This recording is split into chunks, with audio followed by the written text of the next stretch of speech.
Good evening, everyone, and welcome back to the BTS boot room. It's full time at the Tallaght Stadium. A dramatic Dublin derby, to say the least. Shamrock Rovers have beaten Bohemians by 2-1, but that is only half the story, as we're about to discuss in the next half an hour or so. As ever, I'm delighted to be joined by a couple of fans from both of the teams involved in tonight's live game. I'm delighted to be joined by Jerry Farrell from Bohemians. Jerry, I would say how are you, but I can imagine the answer I'd get. Yeah, I've been better, Kieran, but yeah, happy to be here. Thanks. Yeah, so that's Jerry. And once again, joining us to discuss Shamrock Rovers live from the Tallaght Stadium, which is always great to have someone inside the ground. That's Justin Mason. Justin, a happy man once again.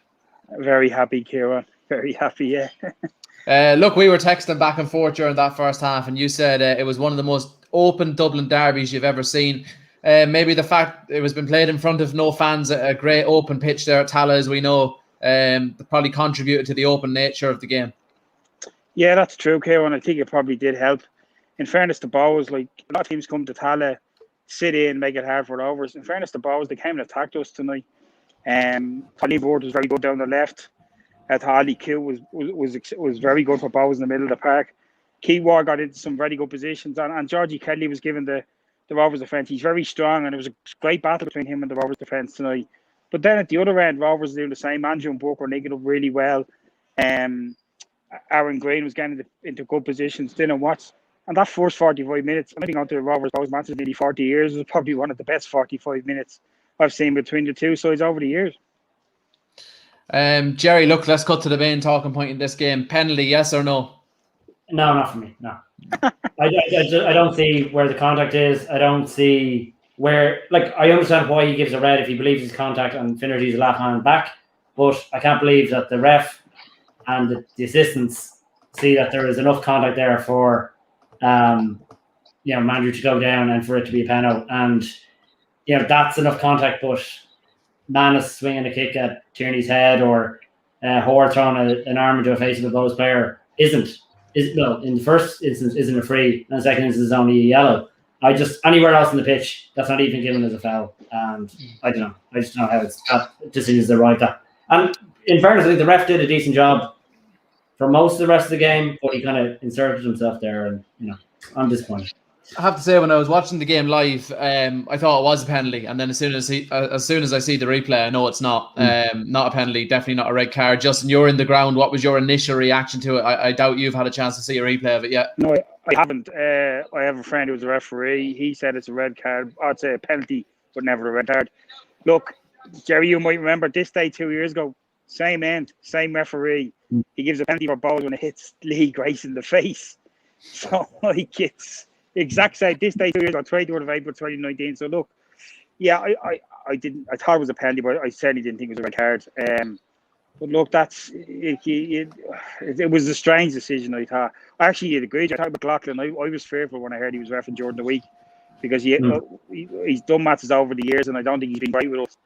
But I thought he did decent enough game tonight. I think he got most of the decisions right. He let the game flow, which probably helped in the first half. The second half was a lot tighter. I think the teams tightened up a bit.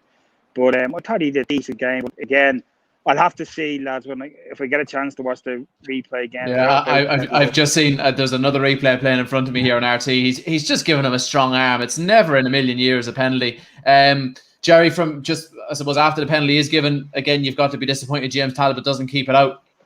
Yeah, I mean, he gets a strong hand to it. And in fairness to the point that was made just there, I think one of the commentators actually pointed out the fact that McLaughlin was the ref in controversial decisions in the past. And yeah, he's got several Dublin derbies, and there's always kind of incidents. But yeah, Talbot gets a strong hand to it. I'm actually surprised because he's such a unit of a man. He doesn't manage to keep it out. I'm sure he's disappointed. Because being honest, we all know Kieran Burke can strike a ball very well. He showed it on me the other week, scoring from the halfway line and so on. But it's a poor penalty, and he's a little bit lucky to score. And Talbot's a little bit unlucky not to keep it out. Justin, let's go back to the start of this game. Shamrock Rovers take a lead after 5 minutes through Dylan Watts. A bit of a scrappy goal, but a well-worked goal from a Rovers point of view. And just before that, obviously, Kieran Burke misses a great chance. So Rovers won up after 5 minutes. They've missed a good chance just a couple of minutes before that. I'm thinking at that stage, geez, this could be a long night for Bohs. Didn't play out like that in the end. No, it didn't. A friend of mine's a Bows fan. Actually, we're in a WhatsApp group. There's 4 of us in another WhatsApp group. We set up our own one because we're League of Ireland fans. There's 2 Rovers, 1 Bows, 1 Pats. And he texted us half like after 10 minutes, he was worried because he thought Rovers are going to steamroll Bows because we made a very good start.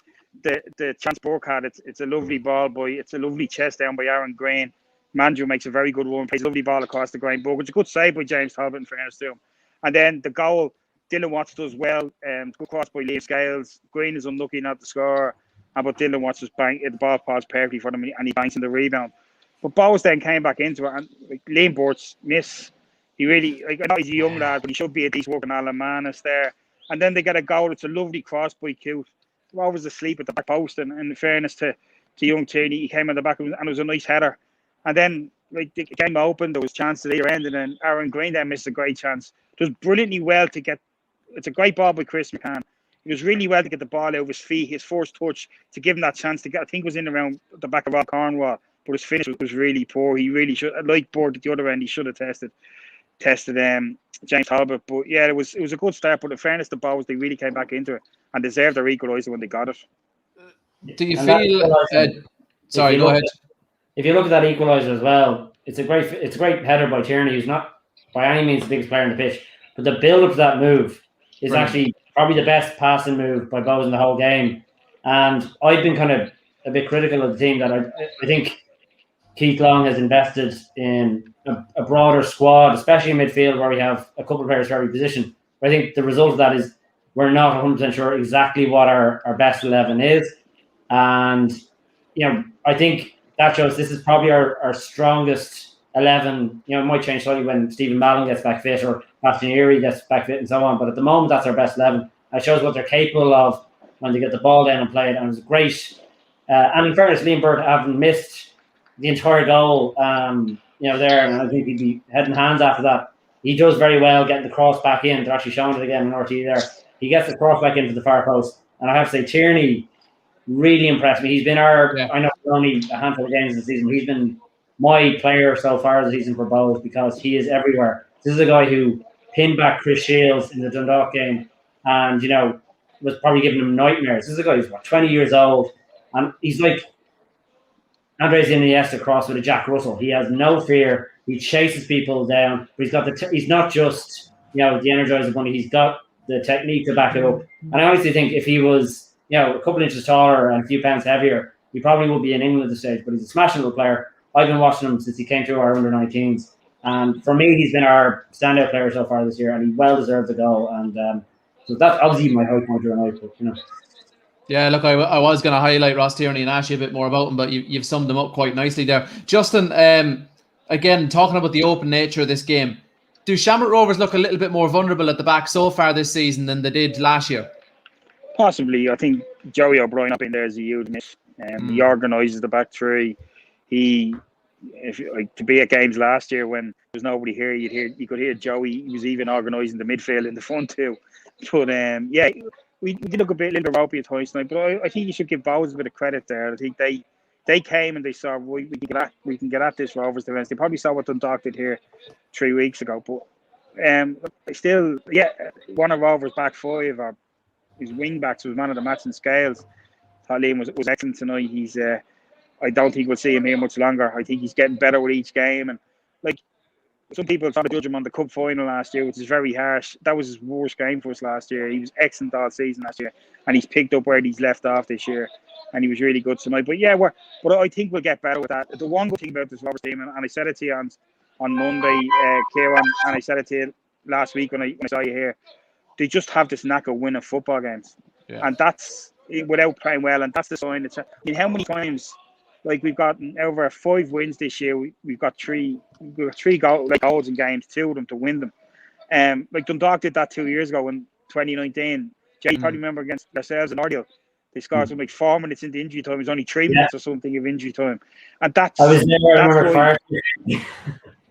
And that's why we're joint top of the league, and that's why we won the league last year, and that's why we're 28 games unbeaten in league football. And funny enough, I'm actually just looking at the league table here, and as I said, I'm in a good few League of Ireland group chats as well, and discussing the game there over the last few minutes. And a lot of people maybe not overly impressed with Rovers so far this season, but you're still the top scorers in the league, so it shows the quality that is in the ranks. And if they do start, look, you can't say they're not clicking because they're getting the results. They're joint top, but if they go up another gear or two, you'd probably fear for the rest of the league a little bit.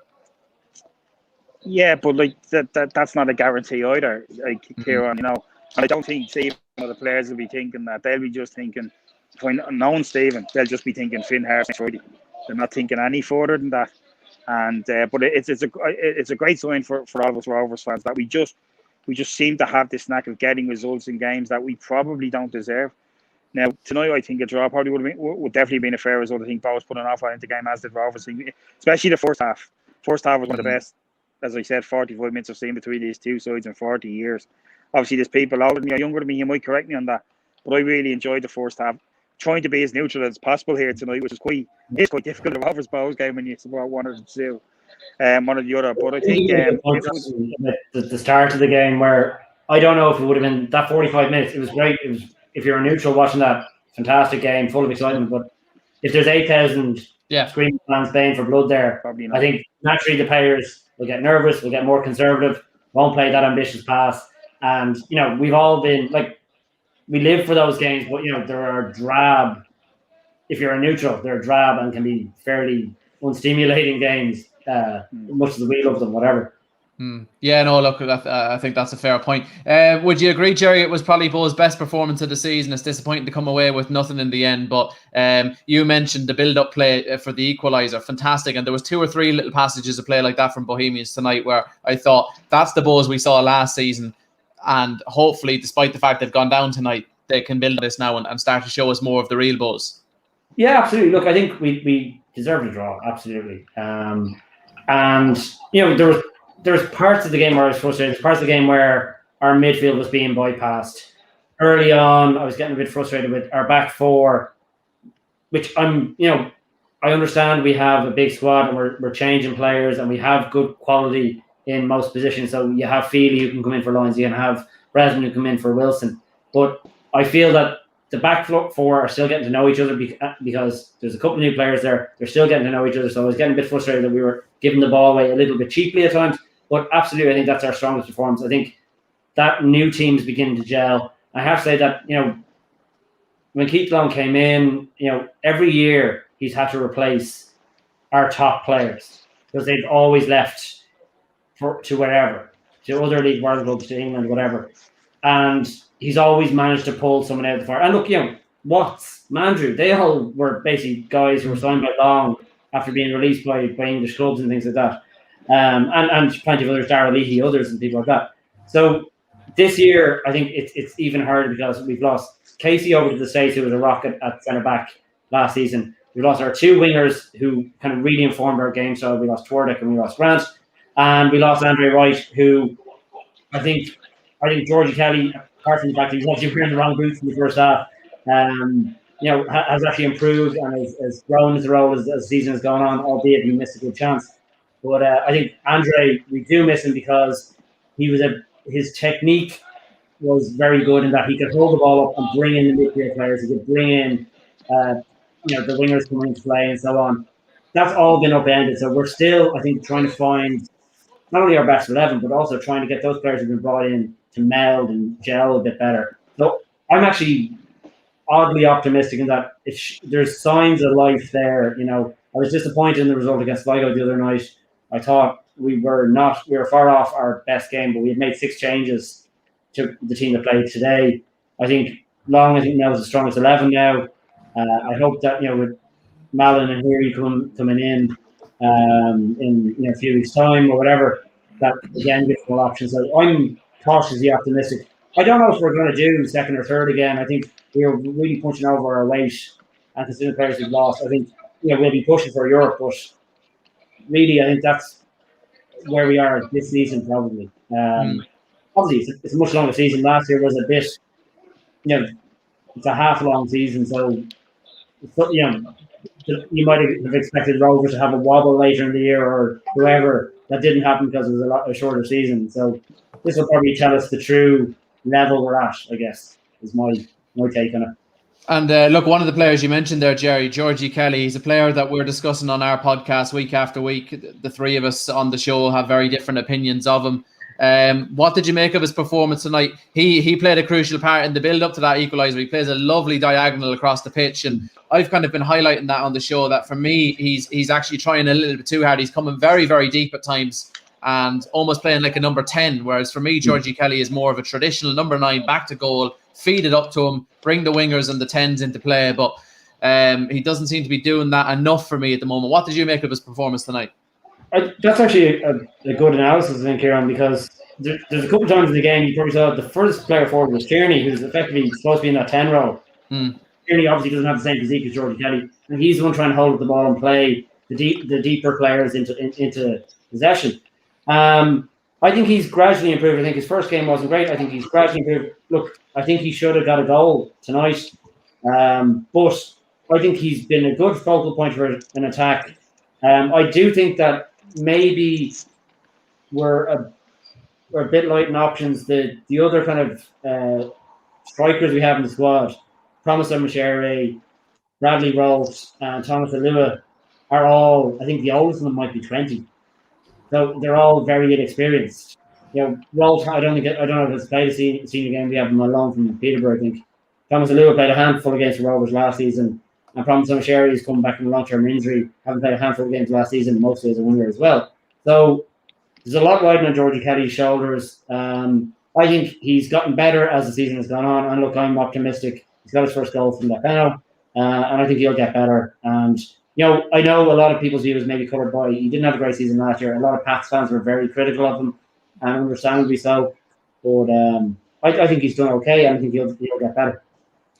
Justin, on paper, Shamrock Rovers look to have a nice couple of fixtures coming up. They play Finn Harps next. I know Finn Harps have had a good start to the season, but I watched their game earlier and I thought it was probably one of their flatter displays so far, and they're 3 games without a win now, so maybe Harps are on the decline slightly. And then you've got Waterford at home. On paper, everyone will expect 3 points there for Shamrock Rovers, and then it's a trip to Richmond Park against the joint leaders at the moment, St. Patrick's Athletic. So the next 2 games, crucial just to be professional and get the job done, and then it's a huge game against Pats potentially. Obviously a lot of football to be played before then, but it's already shaping up to be a big one at the top.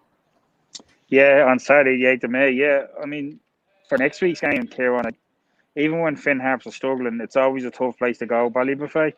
So I wouldn't be taking that for granted, but we've a very good record there lately, and I believe Pats were excellent tonight and really controlled the game from start to finish. I just think Billy King's goal, it's a fantastic goal for Pats.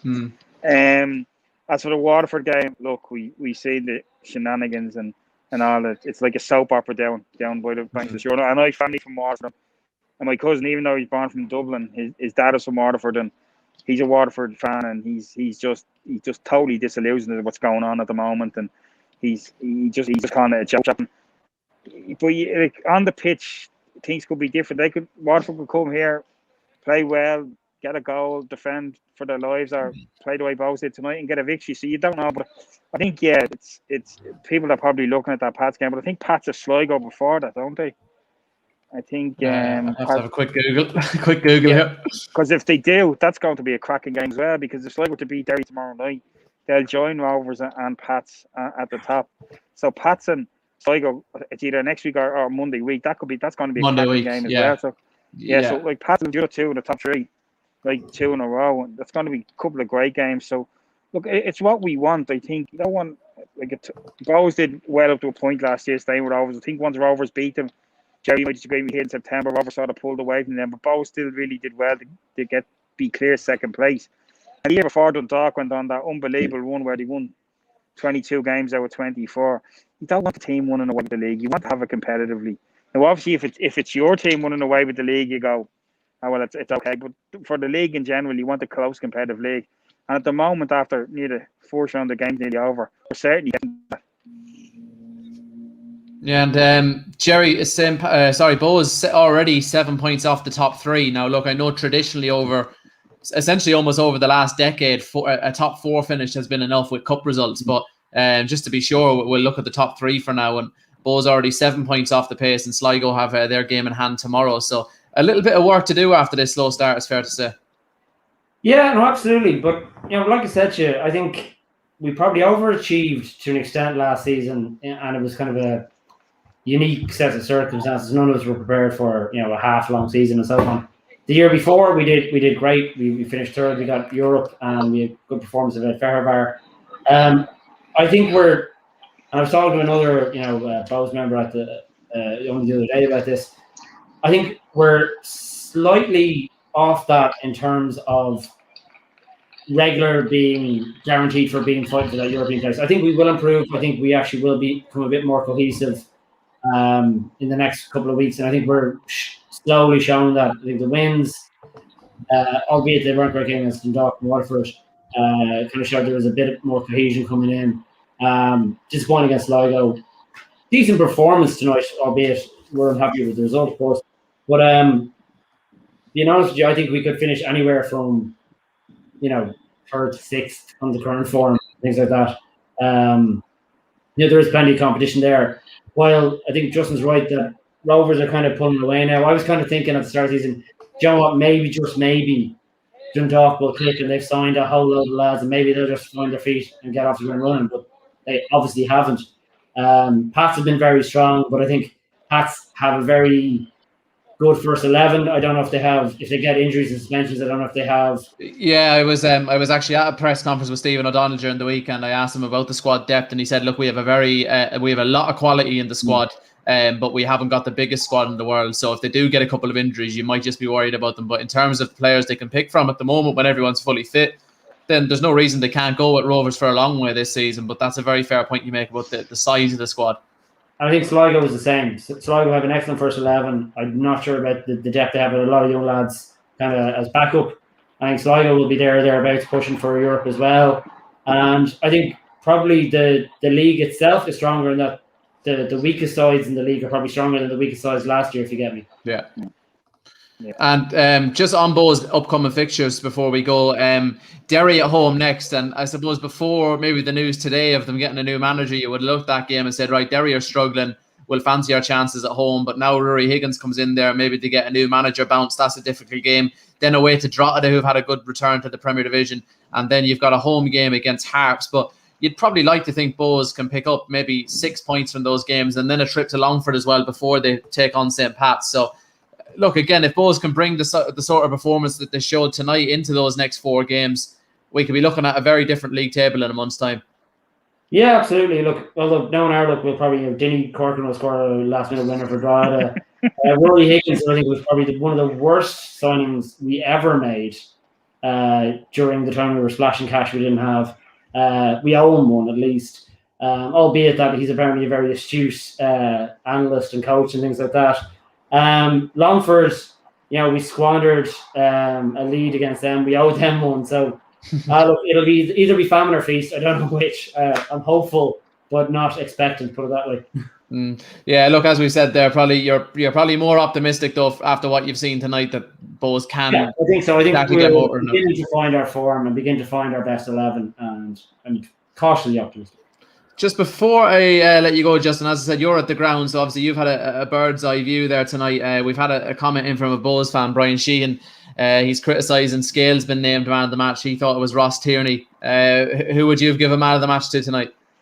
Probably Boys. I probably would have gone Scales, but yeah, there was a very good argument for Tierney. I thought he was excellent. He like for a little lad, he was getting up for headers. He was throwing himself in against lads who would be considerably bigger than him in the likes of Sean Hoare and the likes of Pico Lopez and Lee Grace. But I think Liam's he's a class operator, and he's been class since he joined Rovers. He was class when he was at UCD. So, and I think tonight he did play well. So there's an argument for both, but with using my heart probably out of my head, I would have gone for I have no argument with Pat Fenton picking Liam Scales as man of the match. Where are we sitting now numbers wise on Rovers unbeaten? 28. 28. The last Great. the last four games of league games of 2019, all 18 last year, and now actually 29, I think it is. Sorry, 29. Got for an accountant who can't count. That's not good, is it? Yeah, but like we said, that's a great opportunity for Rovers to probably hit 30. With the next 2 games they have coming up. Yeah, if they don't lose in Finnaps next week, I think it equals Rovers' record from the 20s, which was 30. And then if they win, if they don't lose the next 2, 30 want to be a new record. I think last week against yourselves, or maybe the other night actually against Drogheda equalled. I think that great Bows team, Jerry, of 2008 went 28 games unbeaten. I think they equalled that on Tuesday against Drogheda, and then today they've gone ahead of it. Yeah, so yeah, it's 29, 18 plus 4 plus 7. The big challenge, Justin, will be that the Bows team that won the double that year won the league by 19 points. So I think that's the record. That's right. Yeah, that's right. That was some team, and like the following year we put it up this, which was totally surprising because I think in 2008 we were something like 30 odd points behind you. And then in 2009, we put it up this week. Some great battles here. At the end, I think Bowes was a little bit more experienced, and that's how they won the league that year. But yeah, that was a great Bowes side. It was, in fairness, and a decent Rover side under Michael O'Neill the following year, definitely. Yeah, good battles then.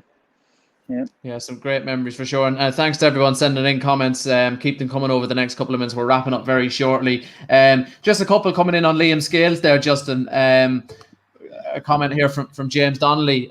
Scales is one of the best fullbacks in the league. But the strange thing is that before this season, we would always associated Scales as a centre half. And he played as a left wing back in that President's Cup game. He scored that stunning goal. Aside from that, he was very good on the night. And again tonight, looks like he's got the Man of the Match award. And he's really grown into that position. Yeah, I saw him play last year for Ireland under-21s here against Iceland. And played left wing back. He was outstanding that day. And I know from his time at UCD, he could play either one of the three centre backs or two centre backs, or left back or left wing back. So he has that flexibility about his game, which is excellent really, because playing the left side of a back three and playing left wing back is two totally different positions. So the fact he can play both with ease shows you how class the boy actually is. Yeah.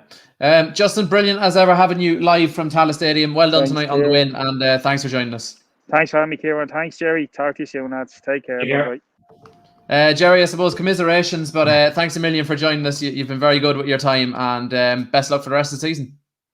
Cheers. See you, Kieran.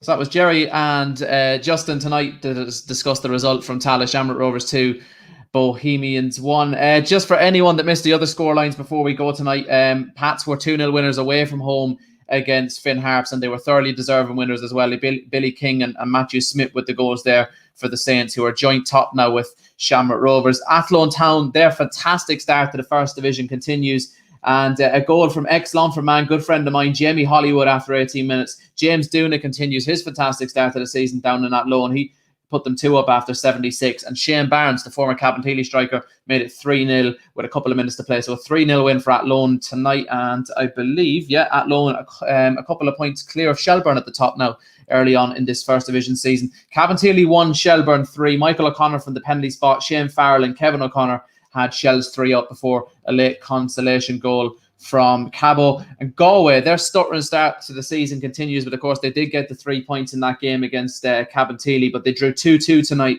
with UCD. And we were speaking to Andy Myler, the UCD manager, on our podcast this week, and we were discussing Colin Whelan in depth. So if you want to check out that interview, well worth doing so. And Whelan opened the scoring in the game tonight for the students right on the stroke of half time. It was actually in the 49th minute of the opening half. Rory Keaton leveled things up, as I get a comment here from James Donnelly again. He says, I'd be worried if I was a Galway fan. I suppose there's a long way to go, James, but Keating leveled things up after 47, and then UCD hit the front again on 70 minutes, but a late goal from Cunningham made it 2-2 on the night. So just to check there, Galway on 3 points on this, but as I said, they'll be awarded 3 points against Cabinteely, so that'll bring them up to 6 points, but certainly a slower start than expected from Galway.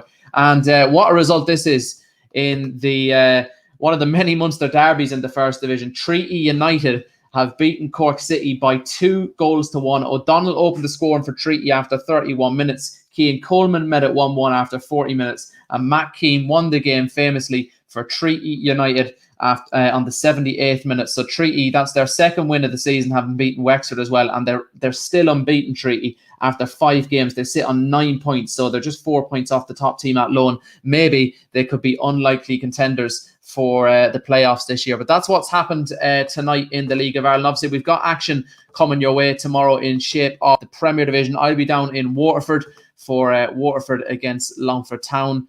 and a couple of other games taking place as well. So if you want previews, in-depth previews to tomorrow's Premier Division action, check out Series 5, Episode 7 of Between the Stripes LOI podcast. That's available now wherever you get your podcast from, or via our website, betweenthestripes.net. But for tonight, that is the BTS Boot Room wrapped up. Thanks to Justin and to Jerry for joining me, and we'll speak to you again hopefully next week after the live game once again. And you can watch this back if you missed any of it. So, yeah, it's been your host, Kieran Burke. And as ever, make sure you follow us on social media. We're on Twitter, Facebook, YouTube, and Instagram. And our website is betweenthestripes.net. But that's where we leave it for tonight.